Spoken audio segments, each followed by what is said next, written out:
Assalamualaikum warahmatullahi wabarakatuh. Nama saya Miko Cahayakusuma, NPM 2001020008. Di sini saya akan menjelaskan tentang parameter demokrasi. Suatu pemerintahan dikatakan demokratis apabila mempunyai prinsip-prinsip demokrasi. Menurut Masyruqi Abdillah, prinsip demokrasi terdiri dari 3, yaitu persamaan, kebebasan, dan pluralisme.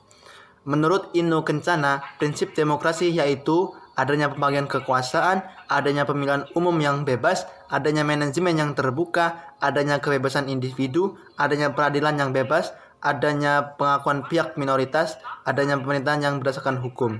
Untuk mengukur kinerja dalam menjalankan pemerintahannya, secara demokratis dibutuhkan aspek-aspek pengukur sebagai parameter, yaitu masalah pembentukan negara. Kita percaya bahwa proses pembentukan kekuasaan akan sangat menentukan bagaimana kualitas watak dan pola hubungan yang akan dibangun. Dasar kekuatan negara masalah ini menyangkut konsep legislatif kekuasaan serta pertanggungjawabannya langsung kepada rakyat. Menurut tokoh reformasi Amin Rais, parameter demokrasi pada suatu negara dapat dilihat dengan adanya 1. Partisipasi dalam pembuatan keputusan, 2. Distribusi pendapat secara adil, 3. Kesempatan memperoleh pendidikan, 4. Ketersediaan dan keterbukaan informasi, 5. Kebebasan individu, 6. Semangat kerjasama.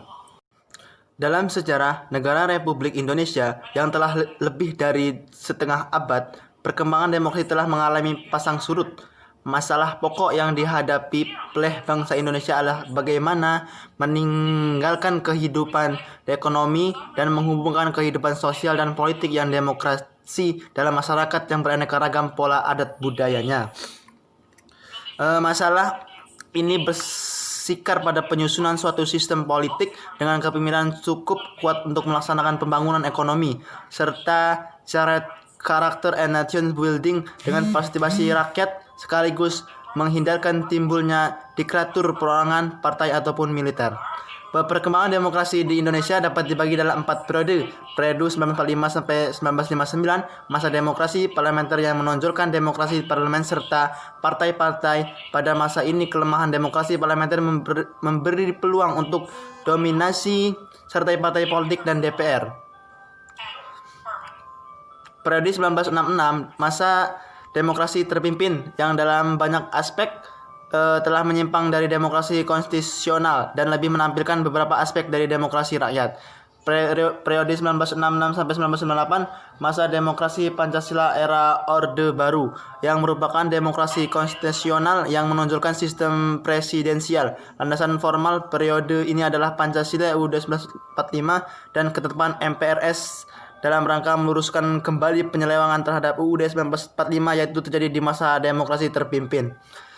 Periode 1999 sekarang, masa demokrasi Pancasila era reformasi dengan berakat pada kekuatan multipartai yang berusaha mengembalikan perimbangan kekuatan multipartai yang berusaha mengembalikan perimbangan kekuatan antara lembaga negara, eksekutif, legislatif, dan yudikatif.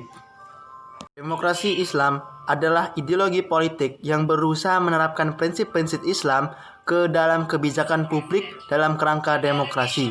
Teori politik Islam menyebutkan 3 ciri dasar demokrasi Islam.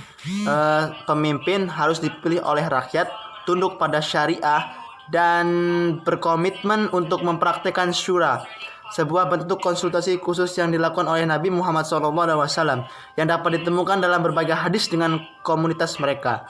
Negara-negara yang memenuhi 3 ciri dasar tersebut antara lain Afghanistan, Iran, Malaysia, Arab Saudi, Qatar, dan Uni Emirat Arab adalah contoh negara yang tidak menganut prinsip demokrasi Islam meski negara-negara Islam.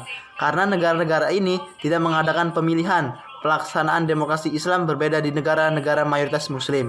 Karena interpretasi syariah berbeda-beda dari satu negara ke negara lain dan penggunaan syariah lebih konservatif di negara-negara di mana syariah menjadi dasar bagi undang-undang negara.